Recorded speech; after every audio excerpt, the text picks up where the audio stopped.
आइए जानते हैं आज की कुछ प्रमुख अंतर्राष्ट्रीय खबरों को। पहले एक नजर हेडलाइंस पर। भैया विवाद पर बुरी तरह फंसे चन्नी, मनीष तिवारी ने घेरा, कांग्रेस यूपी में चुनाव प्रचार से रख सकती है दूर। सीए प्रदर्शन में 1,94,00,000 की संपत्ति का हुआ था नुकसान, यूपी सरकार नए कानून की तरह करेगी वसूली। अहमदाबाद बम ब्लास्ट मामले में कोर्ट के फैसले को चुनौती देगी मौलाना अरशद मदनी। अयोध्या में सियासी संघर्ष, सपा और बीजेपी समर्थकों में टकराव, फायरिंग और पथराव। एएनआईए में रहा आईपीएस लश्कर आतंकी को सूचना लीक करने के आरोप में गिरफ्तार, घर पहले हो चुके हैं सील। यूक्रेन को अंदर से कमजोर कर रहा रूस, 24 घंटे में 300 धमाके, विद्रोहियों ने उठाए हथियार। इस सऊदी महिला के आईफोन की हैकिंग ने पूरे दुनिया में मचा दी हलचल। आज दूल्हा बनेंगे फरहान अख्तर, शिबानी डोंडेकर से पहले इस एक्ट्रेस संग जुड़ा नाम। अक्षय कुमार स्टारर बच्चन पांडे का ट्रेलर रिलीज, एक्शन कॉमेडी और रोमांस से भरपूर। एक ओवर में विलेन से हीरो बना ये घातक खिलाड़ी, वेस्टइंडीज टीम की मुंह से छीन ली जीत। पंजाब के मुख्यमंत्री चरणजीत सिंह चन्नी के भैया विवाद थमने का नाम नहीं ले रहा है। विपक्ष के साथ अब पार्टी के अंदर भी सवाल उठने लगे हैं। पंजाब चुनाव प्रचार के आखिरी दिन पार्टी सांसद मनीष तिवारी ने इस विवाद को हवा देते हुए कहा कि पंजाब में इस तरह की सोच की कोई जगह नहीं होनी चाहिए। इस बीच पार्टी चन्नी के उत्तर प्रदेश चुनाव प्रचार करने से पहले स्थिति का आकलन कर रही है। कांग्रेस सांसद मनीष तिवारी ने भैया विवाद की तुलना अमेरिका के अश्लील मुद्दे से की है। उन्होंने एक साथ कई ट्वीट कर कहा कि यह हरित क्रांति की शुरुआत में पंजाब आने वाले प्रत्याशियों के खिलाफ एक दुर्भाग्यपूर्ण और संस्थागत सामाजिक पूर्वाग्रह को दर्शाता है। सीए प्रदर्शनकारियों के हिंसक प्रदर्शन के दौरान सामाजिक संपत्तियों को नुकसान पहुंचाने के मामले में सुप्रीम कोर्ट की सख्ती के बाद यूपी सरकार ने 274 नोटिस वापस ले लिए हैं, लेकिन लखनऊ, प्रयागराज और मेरठ में गठित तीनों ट्रिब्यूनल के जरिए यह वसूली की जा रही है। सरकार ने उग्र लोक और निजी संपत्ति वसूली अधिनियम 2020 के तहत लखनऊ, मेरठ और प्रयागराज में क्लेम ट्रिब्यूनल बनाए थे। यूपी सरकार ने सुप्रीम कोर्ट में जानकारी दी है कि उग्र लोक और निजी संपत्ति वसूली अधिनियम 2020 के तहत कार्रवाई और वसूली के बाद प्रदर्शन में विरोध प्रदर्शनों के दौरान सरकारी व निजी संपत्तियों को नुकसान पहुंचाने की घटना न के बराबर हुई है। अहमदाबाद में 2008 में हुए सिलसिलेवार बम धमाकों के मामले में 38 दोषियों को स्पेशल कोर्ट ने मौत की सजा सुनाई, साथ ही 11 अन्य को उम्र कैद की सजा सुनाई गई है। इन धमाकों में 56 लोगों की मौत हो गई थी और 200 से अधिक लोग घायल हुए थे। अब इस फैसले को जमीयत उलेमा ए हिंद अध्यक्ष मौलाना अरशद मदनी ने चुनौती देने की बात कही है। मौलाना अरशद मदनी ने कहा है कि विशेष अदालत का फैसला अविश्वसनीय है। हम सजा के खिलाफ हाई कोर्ट जाएंगे और कानूनी लड़ाई जारी रखेंगे।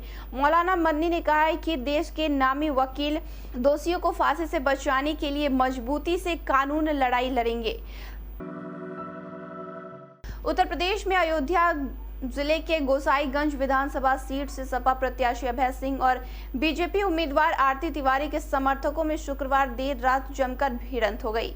दोनों पक्षों ने एक दूसरे पर पथराव और फायरिंग का आरोप लगाया है। पुलिस ने मौके पर पहुंचकर सुरक्षा व्यवस्था संभाल ली और केस दर्ज कर मामले की जांच शुरू कर दी है।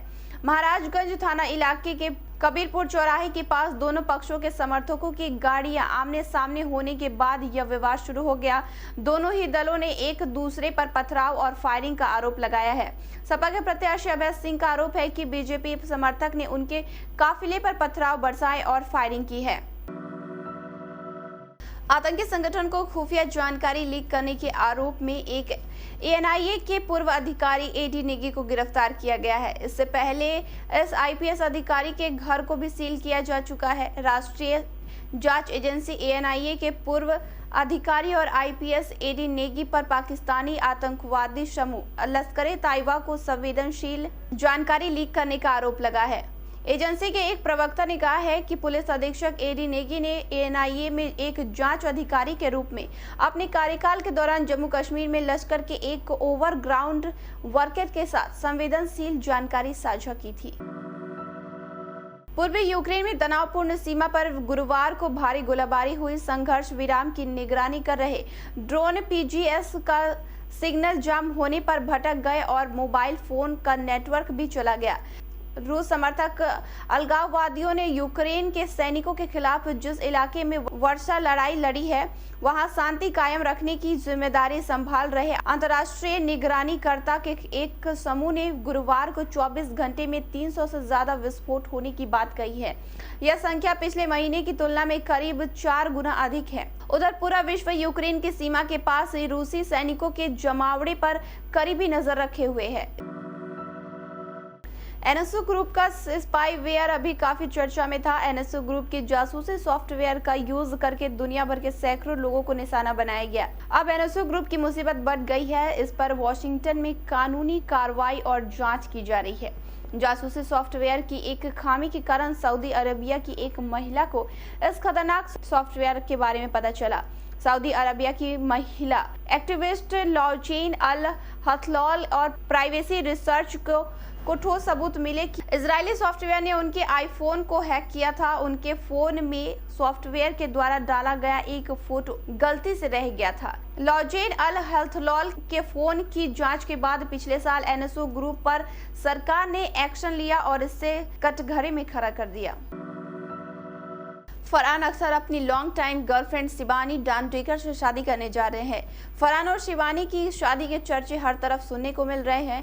आज बॉलीवुड के इन लव बर्ड्स की जोड़ी हमेशा के लिए एक हो जाएगी। कपल और उनका परिवार इस शादी से बेहद खुश है। फरहान अख्तर और शिबानी डांडेकर अपने खंडाला स्थित फार्म हाउस में शादी करेंगे। खबर यह है कि एक वोव सेरेमनी होगी जिसमें दोनों एक दूसरे को अपनी वोव्स पढ़कर सुनाएंगे। कपल की शादी में करीबी दोस्तों को बुलाया गया है। दोनों अपने इस खास दिन को प्राइवेट रखना चाहते हैं। अक्षय कुमार की अपकमिंग फिल्म बच्चन पांडे का ट्रेलर रिलीज कर दिया गया है। अक्षय कुमार ने खुद भी इस एक्शन कॉमेडी फिल्म का ट्रेलर सोशल मीडिया फैंस के साथ शेयर किया है। फरहाद सामसी के डायरेक्शन में बनी इस फिल्म में अक्षय के अलावा जैकलिन फर्नांडिस और कृति सेनन भी लीड रोल में है। अक्षय कुमार ने फिल्म का ट्रेलर शेयर कर लिखा, धूम धड़ाका रंग पटाखा, आओ बना लो टोली। इस बार बच्चन पांडे ला रहे हैं होली पे गोली। बच्चन पांडे का ट्रेलर रिलीज हो गया है। इस पर फिल्म में अक्षय गैंगस्टर बच्चन पांडे के रोल में है। फिल्म का 3 मिनट 42 सेकेंड का यह ट्रेलर कॉमेडी और एक्शन से भरपूर है। भारतीय टीम ने वेस्टइंडीज टीम को वनडे के बाद टी20 सीरीज में भी आतिशी अंदाज में हरा दिया है। कोलकाता में खेले गए दूसरे टी20 मैच में टीम इंडिया ने वेस्टइंडीज को रोमांचक मुकाबले में 8 रन से हराया। इस मैच में एक गेंदबाज बहुत ही खराब कर रहा था, लेकिन एक ओवर ने उस खिलाड़ी को स्टार बना दिया। इसी ओवर के दम पर ही भारत ने जीत हासिल की। भारतीय टीम के गेंदबाज हर्षद पटेल मैच में बहुत ही खराब गेंदबाजी कर रहे थे, लेकिन कप्तान रोहित शर्मा ने फिर भी उनसे मैच का आखिरी ओवर करवाया। इस ओवर में वेस्टइंडीज टीम को जीतने के लिए 25 रनों की जरूरत थी। इस ओवर से पहले हर्षद पटेल 3 ओवर में 30 रन दिए थे और फिर भी कप्तान रोहित शर्मा ने उन्हें आखिरी ओवर करवाया। इस ओवर को करते हुए वह विलन से हीरो बन गए। उनके 6 गेंदों पर वेस्टइंडीज के बल्लेबाज पोलार्ड और पोवेल सिर्फ 16 रन ही बना सके और भारत इस तरह 8 रनों से जीत गई।